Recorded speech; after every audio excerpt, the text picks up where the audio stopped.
Man vs. Wild star Bear Grylls has actually got quite a few side projects that help keep that cash flowing even when he's not in front of the camera. Here are some of the highlights from his financial journey over the years that have helped him mint his fortune in spades.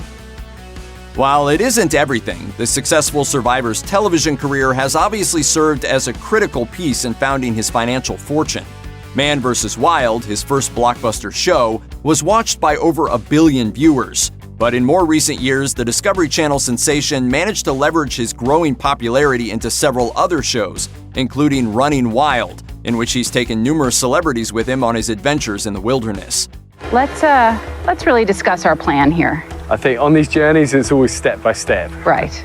You don't think we should stop and discuss a plan? According to The Richest, it's estimated that Grylls racked in a whopping $30,000 per episode, and that was just during his stint on Man vs. Wild. Since then, the numbers only seem to have gone up. Needless to say, there is no doubt that Mr. Grylls' personal fortune has received a healthy boost from the years he spent in front of the camera.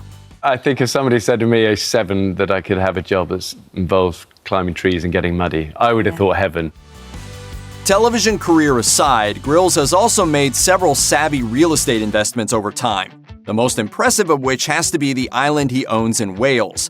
But we're not talking about a dirt-rich celebrity dropping a ton of cash on a fancy new island just for fun. According to The Telegraph, Grylls actually bought the island in 1999, over 5 years before Man vs. Wild started up. The island, which he considers one of his best investments, covered 20 acres that came with a cottage in need of renovation.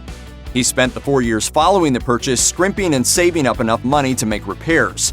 In 2008, Bear estimated he'd spent £100,000 on the project, and that it was worth a cool $1 million. Call it old school if you'd like, but when The Telegraph asked how he preferred to pay for things, Grylls' answer was short and simple: debit card, because there's no risk of getting into debt. Even when he was still getting started, Bear refused to fall victim to the swipe and forget it mentality that plagues the modern consumer-driven world. While he may have the gusto to buy a fixer-upper island, that doesn't mean the man spends money at the drop of a hat. In fact, he's demonstrated an ability to be cautious enough to ensure that his personal fortune remains in the black. Mr. Grylls has carefully curated his persona as a tough-as-nails survivalist, but he's also built up an impressive side career as an accomplished author.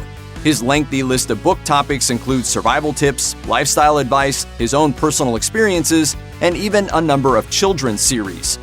A catalog of books that big by one man is an incredible sight to behold on its own. Never mind the fact that for Grylls, it's a side hustle.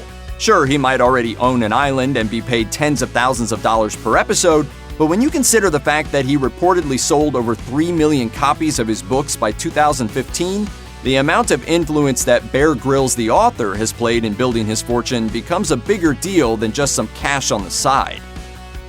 For a man who spent much of his life showing off his skills by surviving with next to nothing, the guy seems to have managed to make bank on his merch sales. According to the Evening Standard, he was estimated to have brought in over £3 million in merchandising in 2015 alone. So what exactly does a man who eats maggots and peas on his clothes sell? As it turns out, the Bear Grylls merch line includes everything from his famous Bear Grylls Ultimate Pro knife to a water bottle that serves as a lamp and power source. While merch sales are hard to pin down on a consistent basis, there's no doubt that the sale of his own products has created some lucrative side income for Grylls. While there's no doubt that Grylls has a boatload of money, he's made it clear from early on that just because he has more than he needs doesn't mean he throws money away with the little transactions. As he told The Telegraph, he's tried not to convert the money he earns from his US shows into British pounds because he doesn't want to lose cash in the transaction. Instead, Grylls puts his US dollars into an international investment fund where it can gain value without the need to go through any switchover to UK currency. While it seems like a small detail, it comes from a mind that is clearly focused on making the best possible decisions at every turn. Check out one of our newest videos right here. Plus, even more Looper videos about your favorite stuff are coming soon. Subscribe to our YouTube channel and hit the bell so you don't miss a single one.